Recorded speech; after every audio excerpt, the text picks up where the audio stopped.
All right, good morning, everyone, and thank you for joining this morning's Beef Brunch educational series. My name is Ashley Edwards, and I'm an Assistant Extension Agent and Coordinator of Animal Science Programs for the LSU AgCenter. I'll be hosting today with the help of Vince Desatel, who is one of our beef cattle coordinators in the Central Region. Our speaker today is Dr. Christine Navarre. She's an Extension Veterinarian for the LSU AgCenter and will be discussing practical solutions for internal parasite control in cattle. A few housekeeping notes before we get started. First, I apologize if it's a little fuzzy on my end. Everything should be clear with Dr. Navarre once she starts speaking, but Wi-Fi here at the office is still a little spotty. We will be muting all of your microphones, and we ask that you please keep them muted throughout the webinar. If you're joining us online via the Teams app or link, please enter your questions into the Q&A box at any time during the presentation. If you are calling in, you can text your questions to me. My number is 512-818-5476. Again, if you are calling in, you can text me questions throughout the webinar. That number is 512-818-5476. In the interest of time, we will wait to answer questions until the end of the presentation. And with that, Dr. Navarre, I'd like to thank you for taking the time to joining us this morning. You should be able to unmute and start whenever you're ready. Great. Can you hear me? Yes, ma'am, you're good to go. Okay, so good morning, everyone.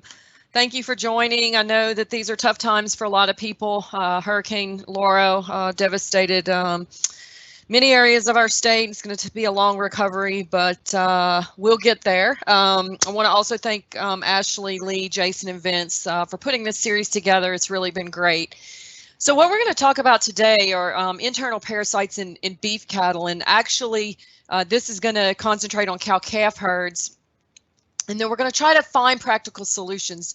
Unfortunately, things are have gotten complicated and not simple anymore. You know, if you're listening and you're expecting to get some specific recommendations about what product to use when on what group of cattle, unfortunately, we're not going to be able to do that. That's something you have to work out, and hopefully you'll understand that as we go through. Also, you know, I am coming from, you know, the southern U.S., so a few things I talk about are going to be, you know, kind of region specific, but there's a lot in this presentation that really applies no matter where you are in the U.S. So the problem that we're dealing with is that in general, cattle dewormers are not working as well as they were in the past. Now, what we don't know is how bad it is on any individual operation, and we'll talk more through that in this presentation.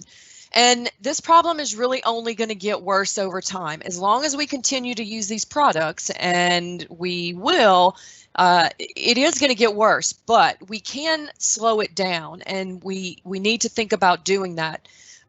There are no new products in the pipeline at this time that I'm aware of, and even if there's something that's still proprietary that one of the pharmaceutical companies is working on, you know, you're looking at 5 to 10, sometimes 15, 20 years before those products actually make it to market.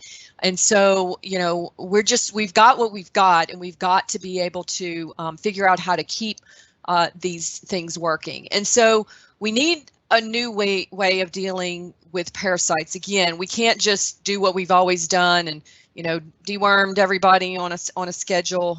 Just doesn't work anymore. There needs to be a little more thought in that. And this is a super complicated subject, and, you know, I've tried to boil it down as much as possible, and hopefully at the end of this you'll have a little bit better understanding of what we're dealing with, and at least some guidelines on what to start thinking about doing. To deal with this, it's going to take some planning. It's going to take some diagnostics. You're going to need to get, you know, producers are going to need to get with their veterinarian to figure out what tests I need to run, when I need to run those. We don't have to do that every year. Once we get some basics, then we can use that. But we don't know what's going on, again, on any individual operation, and so doing some tests is the way we find that out. And if we can figure out how to do this, then It's going to make us more sustainable in the long run and hopefully save us some money and prevent us from using products that really aren't as effective as they used to be. So what we're doing is moving from a deworming program to a parasite control program. And our goal is to minimize short-term economic losses and health problems. So parasites are still a problem and we still need to use dewormers, but we need to use them smartly so that we can be sustainable in the long run. So before we go any further, we have to talk about the life cycle of the worms. So for years and years, we've had highly effective, cost-effective products, and we've just basically concentrated on the animal. Okay, we've got parasites in the animal, let's deworm them. Well, now we need to think about what's on the pasture a little bit more. We need to go back. And so if you look at this cycle, that cow has, and this might be a cow or a calf or a bull, has parasites, adult parasites in their gut, and those males and females breed, and then the females are going to lay eggs. And those eggs, you know, one female produces hundreds of eggs a day, depending on the species of worm. And so those eggs come out in the fecal pad, and they hatch into larvae, and then they change larval stages until they get to the L3 stage, and then they crawl up on grass. And you can see this picture up in the right-hand corner. That's one drop of dew, so you can see how many parasites can actually contaminate the pasture. Now, a couple of things we really need to keep in mind. And so if you look to the right, the blue arrow, the time from egg to larva hatch is dependent on both temperature and moisture. And that's going to become important as we think about how we're going to control parasites and what to do and what not to do.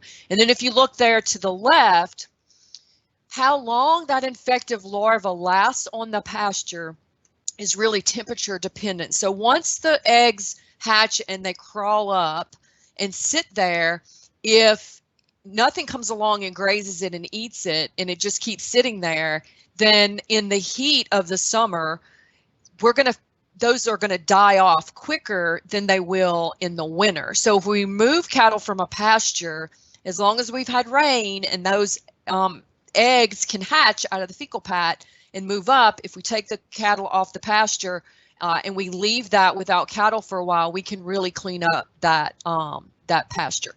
In the wintertime, particularly here in the southeast, where we have mild winters, that is when those infective larvae are just going to sit there for about as long as it takes for a cow to come along. So leaving pastures open in the wintertime doesn't really help us, especially in the south.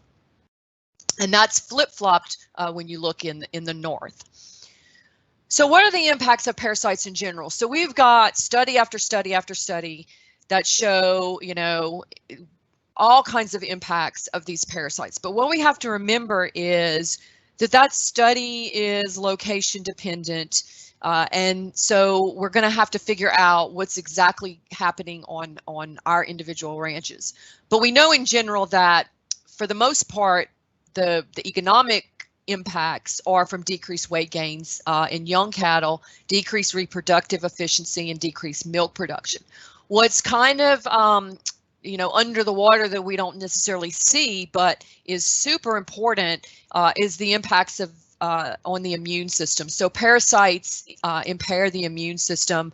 They interfere with vaccine responses. So another reason we need to control them. And then while many cattle have production impacts that you really can't see by looking at the cattle, they look perfectly happy and healthy. We do have clinical disease and death at times.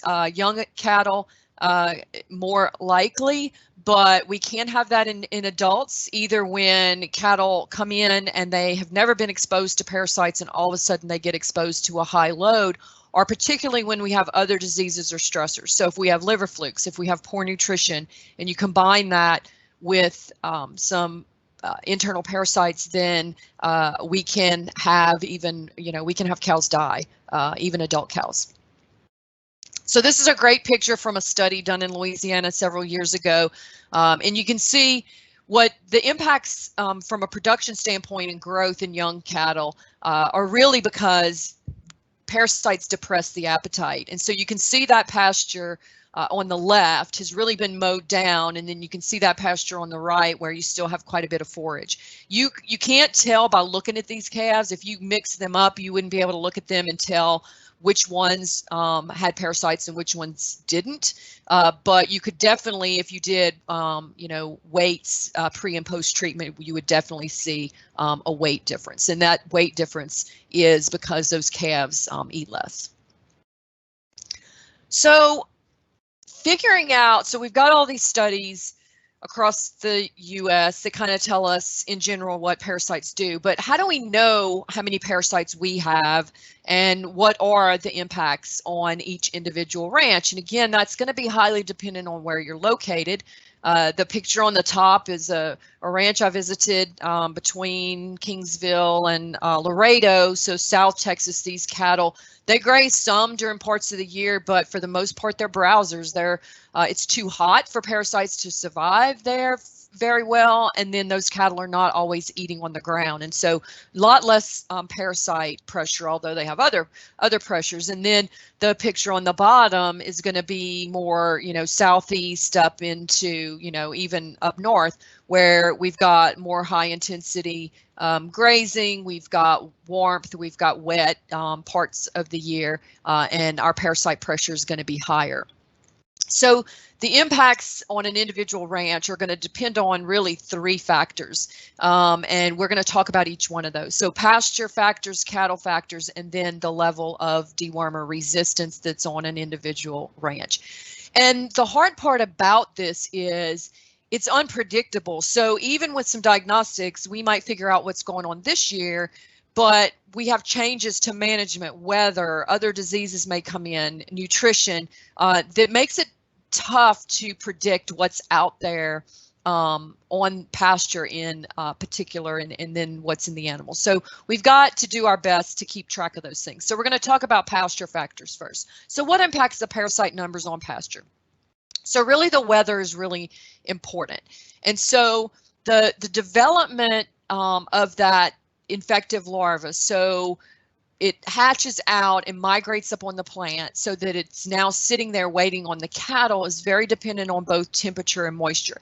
And the hard part about this is that can range from days to months. That's impacted by where you are in the US, but it's also impacted by changes in weather on an individual operation. So a couple things to keep in mind, though, as we go through the year, some things that we can either control or at least know what to expect when we have certain parameters. So we have to have rain to get those eggs to hatch and then the infective larva to migrate on the grass. We have to have some moisture.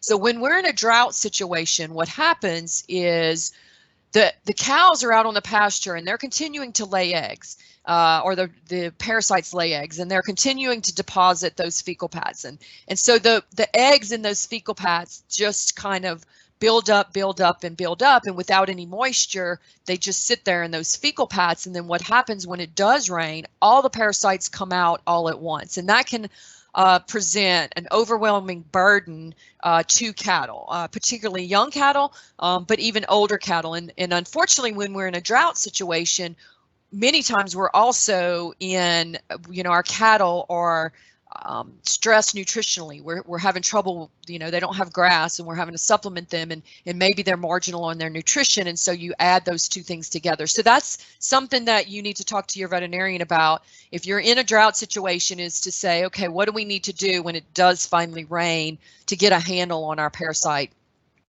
situation? And then again, as we discussed, the larvae die off quicker in the summer if cattle are off that pasture and you can clean those pastures up. Now, that's not always necessary, but it's just something that, again, when you're working out your control programs, that you might be able to take advantage of. Again, you have to have some rain to make them hatch in the first place, but then once they hatch, there's a limited amount of time that they can live in the summer. So other things that impact parasite numbers on the pasture: grazing management. So pasture type, quality, topography, drainage, all influence how many parasites we have on the pasture. And while we can talk about this from an academic standpoint, there's really nothing that you can do from a practical standpoint to change some of these things. And so, you know, you're not going to go and, you know, if somebody said, well, you're going to have less parasites with this grass species, unless that grass species, you know, or that soil type is in your area, there's no really way to get around that. And then I get a lot of questions about rotational grazing. How often do I need to move cattle if I'm rotationally grazing to not have parasites? Well, unfortunately, if the weather remained the same year in, year out, we might be able to predict that. But if you remember back to those slides, the temperature and the weather changes, and the time period can go from days to months depending on those factors. And so it's very, very difficult to predict what's happening on the pasture. I hear a lot about high intensity mob grazing, and that's, you know, high intensity grazing. With long rest periods, there's actually a formalized definition of mob grazing. You have to be really careful because, you know, it can be detrimental. So there are cases where parasite problems got worse from mob grazing. And it really depends, again, the devil is in the details, exactly what you're calling mob grazing and high intensity grazing. So if it's a contaminated pasture and cattle are grazing close to the ground, then you're going to have more parasite problems. But if you have very long rest periods, again, particularly if you have rainfall, then you can maybe clean up some of those pastures, again, particularly if that rest period is in the summer in the south. So the bottom line is you really need to manage pastures for grass health and cattle nutrition. What is a cost-effective grazing program on my ranch? That's what you start with. And then we're going to monitor the parasites through some testing to determine how bad our parasite problems are in different situations and on different pastures. So we've talked about pasture contamination. What actually impacts the number of parasites in the animal? And actually, you know, pasture contamination, how many parasites are on that pasture is where we're going to start. But then whether or not those parasites impact those animals depend on a lot of cattle factors. So calves are much more susceptible up until about 2 years of age, although that's breed dependent, which we'll talk about. Bulls are more susceptible. Brahman cattle are more resistant to external parasites, but not necessarily internal parasites. And that's particularly true of Ostratagia.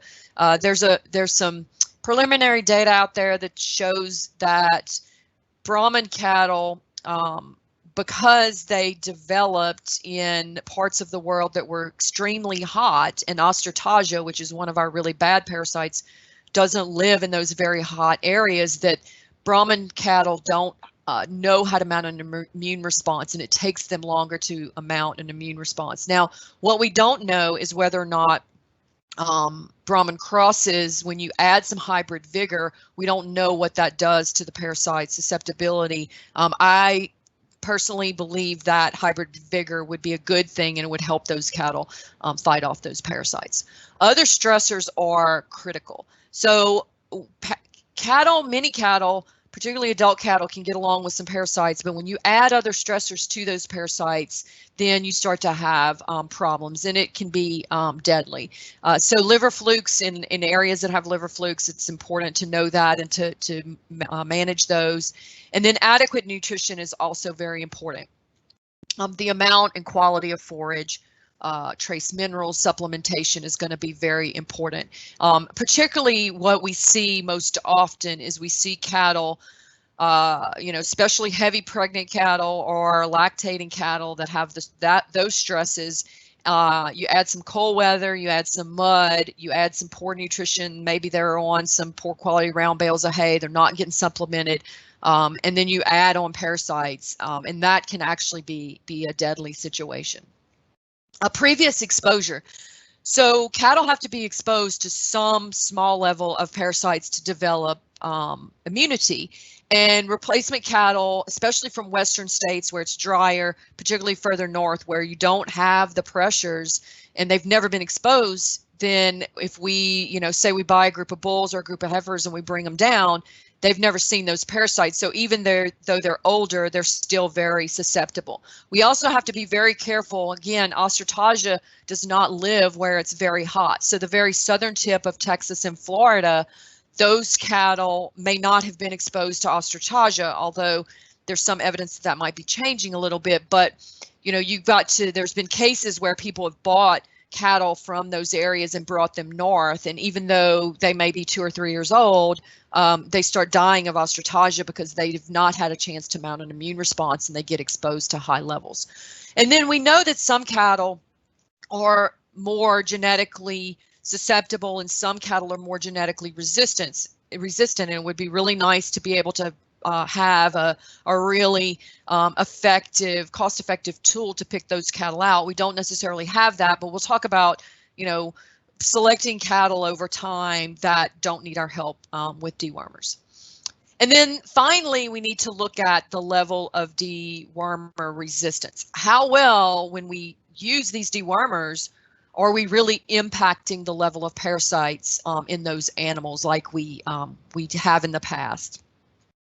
So what exactly is anthelmintic resistance? So it's basically just the dewormers are not working very well. It doesn't mean that it's not an all or nothing thing. So for the most part, when dewormers were first released, they are about 99% effective. Well, now some of them are 80 and 90% effective. So it's not zero, but it's not way up there. And then unfortunately, when it gets a little, towards the 50s and 60s and in that area, that's when we even can start to see clinical signs. But even at those higher levels with resistance, you're going to see probably a reduction in your efficacy from preventing some of the economic impacts of these parasites. And so the resistant worms, I call them the bad worms, they have genes in their gene pool that that allow them to survive the treatment. So they have genes that say, sorry ivermectin or sorry fenbendazole or whatever product, you can't work against me. And then Refugia is a term that you've probably run across if you've read about parasites lately and some of the magazines out there. So these are what I call the good worms. They are still susceptible. So they don't have the genes to confer resistance. The dewormers still work effectively against them. And what we need is to keep some of these around. Now, we can't keep too many because then we're right back to square one. But if we keep enough good worms around to breed with the bad worms, we actually dilute the resistant worms in the population. Now, one thing we have to remember, going back to that picture I showed or that diagram I showed at the very beginning, parasites are on pasture and in the animal. And resistant parasites are in the animal and on pasture, and so is Refugia. So we have to think about Refugia from both a pasture and an animal standpoint. And having a Refugia program is really a key component of slowing drug resistance. So let's talk about that with some diagrams to make it a little bit more clear. So if you look on the left, you have the parents. And let's say this is the 1980s and we just got ivermectin. And ivermectin was 99.9% effective against a particular worm species when it was released. So at the top, you've got all of those susceptible parasites. 99% of the worms in the animals are susceptible. That's our Refugia. Then at the bottom, remember, it was only 99.9% effective. So we had that 0.1% that was already resistant when this product was first released. And so what we've done over years is we've treated everybody and we've eliminated all of those susceptible parasites or Refugia so that the next generation is all resistant worms. And then resistant males breed to resistant females, and then that female cranks out, hundreds of eggs per day of resistant worms. So what we're going to do is try not to treat everybody. So this is another way of looking at that. So if you look at the little purplish blue circles, those are the good worms. Those are the Refugia. And then in any population, we're going to have some of the red striped worms, which are the resistant worms. And again, you know, different herds are going to have different levels of, or different ratios of those parasites. So when if you look down on the left, if we treat the entire herd and we don't preserve any Refugia, then we've eliminated all of the good ones, and all we have left are those red striped ones, which when they breed, we've basically now we've got a resistant population, and our dewormers are not going to work very well. But if we go back to the top and we've got that mix, and then we only treat 50% of the herd, and we're going to talk about, you know, selective non-treatment, we preserve some of those Refugia. And again, these are just diagrams, so the numbers are not exact, but we now have a mixture of good worms and bad worms. And when those get together and breed, we have less resistance. It doesn't stop it, because the only way to really stop this is to not use the dewormers at all. But if we can slow it down, that's really our goal. And remember that if you go back to the left, when I treat everybody, if I turn them out onto a clean pasture, then now my pasture is completely contaminated with nothing but resistant parasites. And in some situations, that's okay if it's a non-permanent pasture. But when we do this in permanent pastures, that's when we really get into trouble. So before we can determine what we need to do, we have to gather some information. And for years and years, you know, we've done fecals for research projects, but we've basically had highly effective products that worked very well, and there was just really no reason to do a lot of these diagnostics. But unfortunately, we're not there anymore. And so knowledge is power. We have to know what we're dealing with. So the first thing to know is, well, what is my parasite burden? You know, and again, that's really going to depend on so many of the factors that we talked about before. Your parasite burden is dependent on what you've used in the past, how often, your grazing management, the weather on your particular operation, which we know, you know, one farm can get rain today and the next one's still in a drought. So there's just very hard to predict. And so the only way to understand what's going on in a particular group of cattle at a particular time is just to do fecal egg counts. So we're going to take some eggs and we're going to do a quantitative fecal egg count, which means we're going to get an eggs per gram. And, you know, unfortunately, those counts don't really tell us necessarily when to treat, because there really is no magic treatment threshold.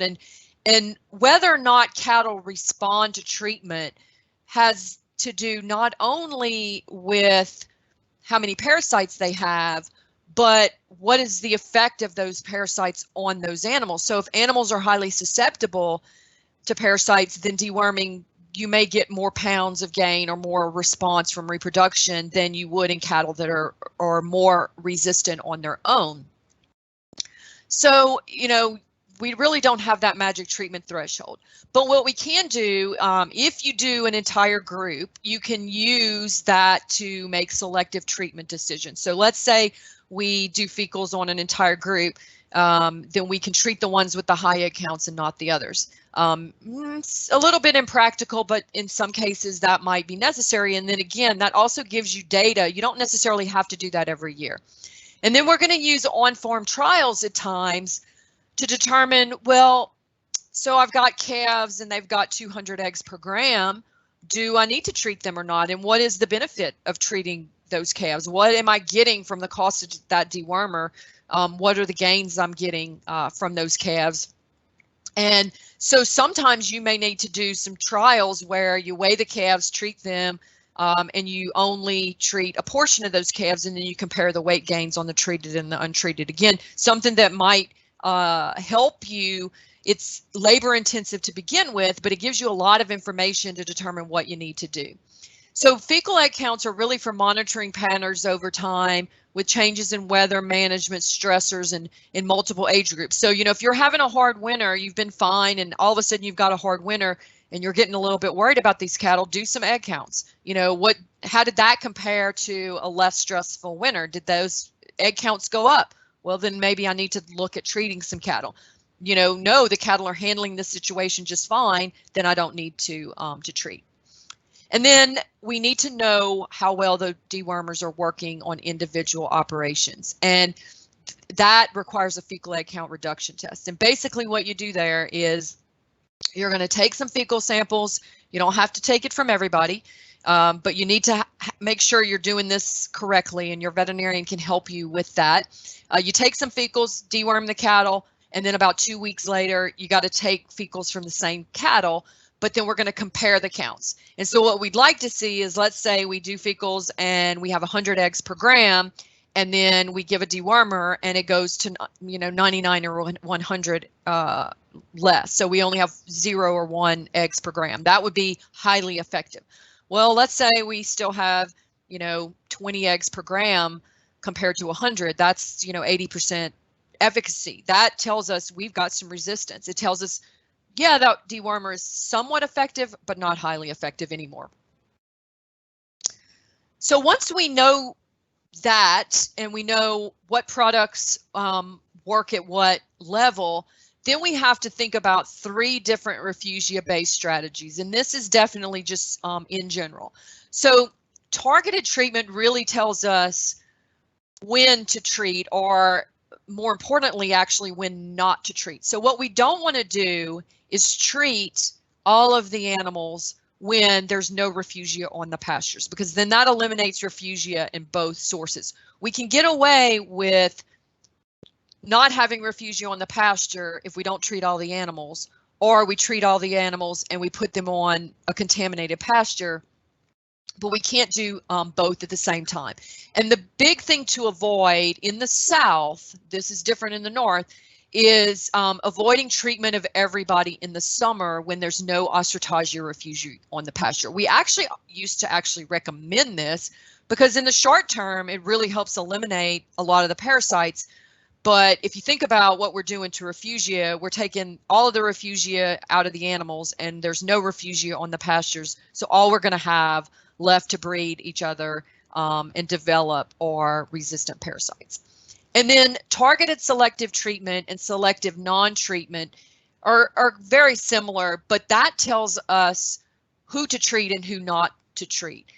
So selective treatment is really, what animals do I need, groups of animals. So particularly based on age and maybe based on breed, who do I need to treat and who can I get away with maybe not treating except in bad times. So for instance, we're going to treat calves, young females, and bulls, but maybe we're not going to treat adult cows once they get to a certain age. And then selective non-treatment is, how do we, if we want to deworm a majority of a group that is susceptible. So let's say we've decided in our targeted selective treatment that we're going to treat calves. We still don't want to treat the entire group. And so we're going to leave a % of that group untreated. For example, we're going to treat 90% of a group of calves or replacement heifers. That might be 70%, and that percentage is really based on your tests, your fecal egg count reductions that we talked about. And again, you get those numbers, and then there are really smart parasitologists who have charts that can help us determine what that percentage needs to be. So keeping Refugia, the targeted selective treatment and selective non-treatment, here's some examples.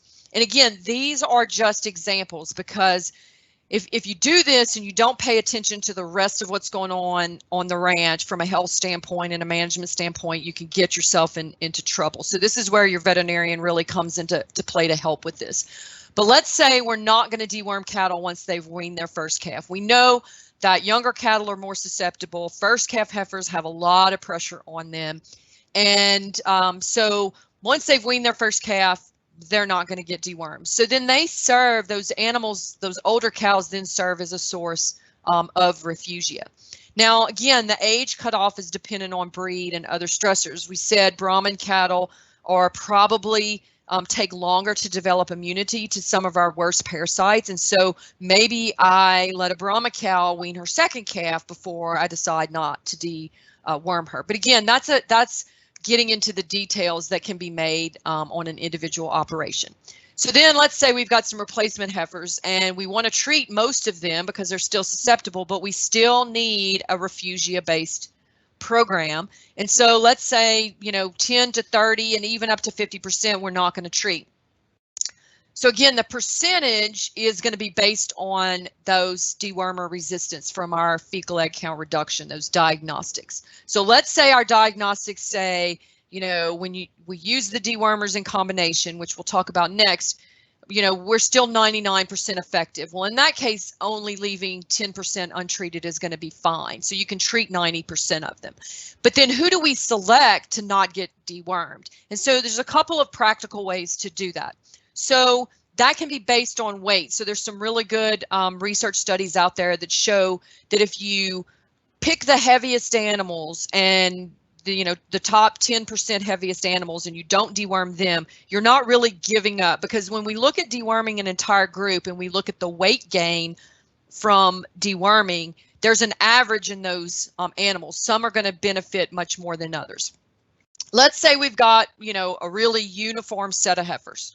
So then how do I pick? Well, what a lot of people are doing is just as you're running cattle through the chute, every 10th animal, for instance, doesn't get treated unless, one comes through and maybe she, looks a little poor hair coat, maybe she's lagging behind a little bit. But for the most part, we just don't treat every 10th animal. Again, there are exceptions to this. So when we have liver flukes and we're having to deworm, liver flukes are deadly, even for adult cattle, have a lot of economic impacts. We might have to treat adult cows. So I've just told you, let's try not to treat adult cattle. Well, if we have liver flukes, we might have to. And again, this is where your veterinarian can help you make those decisions. We still need to leave. We still don't want to treat everybody. We still have to think about a Refugia program, because the products that we have don't just get flukes. They also impact the stomach worms, which we've been talking about. So we still need to do that based on a Refugia program.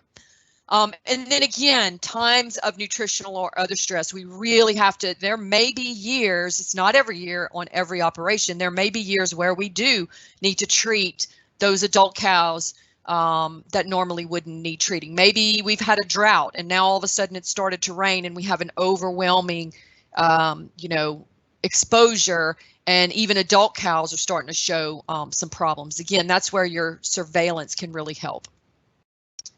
So when we do, now we've kind of decided, how many we're going to treat, who we're going to treat, and when. So how do we use the products properly?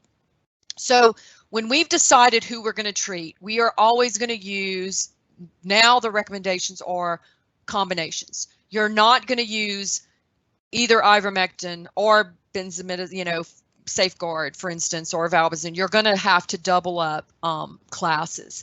And what that does is it really knocks things back. But we have to do that with a Refugia program, because if we use double class products without a Refugia program, then we're just breeding superworms, which is not what we want to do. So the classes, and this is not, all inclusive, but the ivermectin or the macrocyclic lactone class is Ivomec, Dectomax, Sidectin, Epronex. There's others in that group. Benzimidazoles or your valbazin, your Safeguard, your Synanthic, and then your levamisole, Tramasol, Reumatel are a third. We're going to pick two classes, and then we're going to give them at the same time. We're not going to mix them together. Most of the time, if you pick a benzimidazole, that's going to be oral, and you pick an ivermectin class, that's usually injectable or pour-on. We're going to use pour-on sparingly. We think that using pour-ons has helped spread resistance or increase the resistance. And so I'm only going to use a pour-on if there's another reason. So let's say I've decided to deworm and it's, springtime and the horn flies are already bad and I want to delay putting ear tags in, I might use a pour-on, but otherwise I'm sticking to injectables and those that go by mouth. And then we need to make sure we dose animals properly. We need to dose cows for the heaviest cow, and lots of studies have shown that even pretty experienced people usually underestimate weight, particularly on adult cows. So if you think she weighs 1,300, dose her for 1,400 if you're not weighing them. It's really better to dose calves on actual weight, or again, the heaviest. Most of these products are very, very safe with a few exceptions. We're going to avoid deworming in the feed or mineral. That you just cannot control the dose. You can't control the intake. And when you underdose, that is going to contribute to the resistance. And then we need to make sure we're storing products properly and not outside. Our heat, so even if a product is in date, it might not be good anymore if we stored it outside. So to finish up, other things to think about is control in general. Anything we can do to increase overall herd immunity helps us with parasites too. Proper nutrition, decreasing other stressors and diseases. We can use cows as vacuum cleaners. So if we've got a pasture that's, had heifers on it, for instance, then let's, put some adult dry cows on that. Move the heifer pasture around. Things like that. Young cattle have more pasture, contribute to more pasture contamination. Try not to buy resistant worms. Culling poor doers, that animal that's just not keeping up. We really need to figure out cattle that don't need our help, that stay in whatever our environment and our pressures are without a lot of our help. And again, I'm a big believer in hybrid vigor because it's works for health also. Couple things not to do. Again, don't deworm the entire group, and then not have a Refugia program. There are some exceptions to that if you've got young cattle that are going to a feedlot, so their resistant parasites are going to go to the feedlot with them and die, and then that is a non-permanent pasture. Then you clean that pasture up of any resistance, then you can get away with that. But otherwise, we're going to be careful about that. And then again, avoid using the same pastures for young stock year after year. Couple more things. Liver flukes are very detrimental. Not everybody's going to have them, but they're deadly when you combine them with other stressors. The snail habitat, you have to have a certain species of snail to transmit this. It likes wet, low-lying areas. And you can see this picture there of the flukes in the hand, and they just damage the liver severely. How do we control those? Drainage to eliminate standing water and snails. Good luck with that. That's just really impractical. We're going to treat for those cattle a fall treatment. 2 products we have. Cure Trim is currently unavailable. I'm hoping that that's going to come back on the market because Ivomec Plus and Valbazin are going to impact our internal parasites that we've just been talking about. So if we're using those products, we have to use it with some Refugia. And then we're going to treat in the spring as needed. If we've had a really bad problem in the fall or winter, I'm going to treat then, and then I may come back and do a spring treatment a year or two just to kind of really knock them back.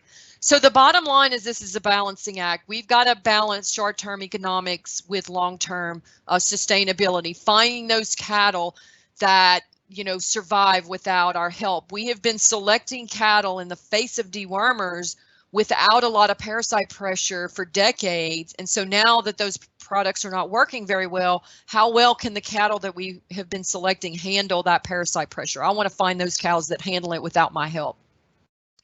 Yes, the diagnostics, the labor, the time, using 2 dewormers costs us more in the short term, but if we use a Refugia program, we're not treating as many animals. If we can get away without treating adult cows, then that saves us a lot of pounds of treatment.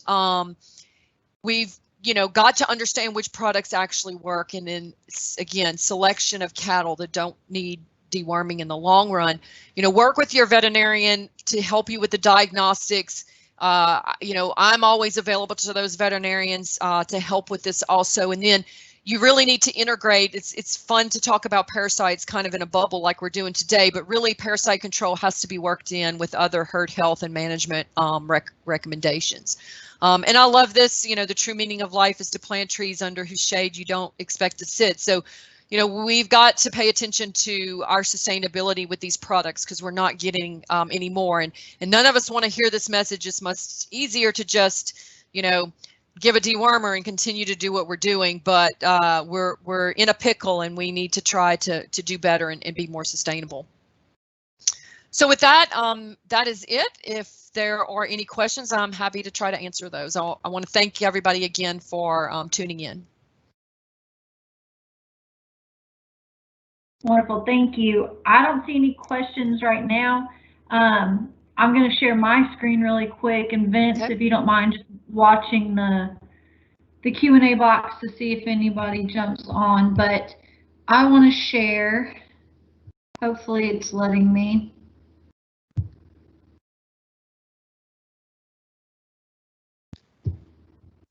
I'm getting a note. Ah.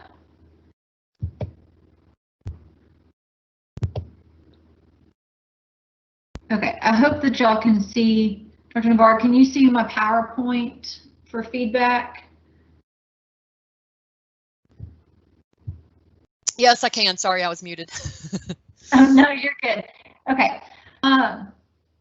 Just a moment, if y'all don't mind. We do ask for feedback through a survey. It takes 3 to 5 minutes, and it's over our Beef Brunch series. So the way to do this, if you open your camera on your phone and view the QR code on the right, when you view that into your camera, you'll see a little banner at the top, and you can click on that to be able to go to our survey. And again, it's on the Beef Brunch educational series in general. We use that to help continuation of the series and learn how to improve the series as a whole. So if you don't mind doing that, if you're watching this on YouTube later, there will be a link in the video description that you can click on to take that survey as well. So we, again, just ask for your time on that. Vince, do you see any questions for Dr. Navarre? There are none at this time. Okay, if y'all have questions for her, you can send those to me. My contact information will also be in the video description, and I'll make sure that she gets those so that we can get those answered for you. Again, this recording will be posted online within the next few days. It can be found on the LSU AgCenter Livestock YouTube channel. It can also be found on our Beef Brunch webpage, which is lsuagcenter.com/beefbrunch. And you can view it under the section of past webinars. Our next Beef Brunch will be at 10:30 a.m. on Tuesday, October 13th. I will actually be your speaker for next month, and I will be discussing the importance of a defined breeding season, as well as ways that you can implement very simple estrus synchronization protocols and the economic and labor benefits of those if you are using natural service. So still using your bull battery, but using estrus synchronization and how that can improve your bottom line and your profits. There is a flyer posted under the future webinars section on our Beef Brunch site. And with that, again, if you have any questions regarding the series or regarding today's webinar, you can contact me. My email is akedwards@agcenter.lsu.edu. Again, Dr. Navarre, thank you for your time this morning. Thank you, Vince, for helping me out, and I hope everyone has a great day.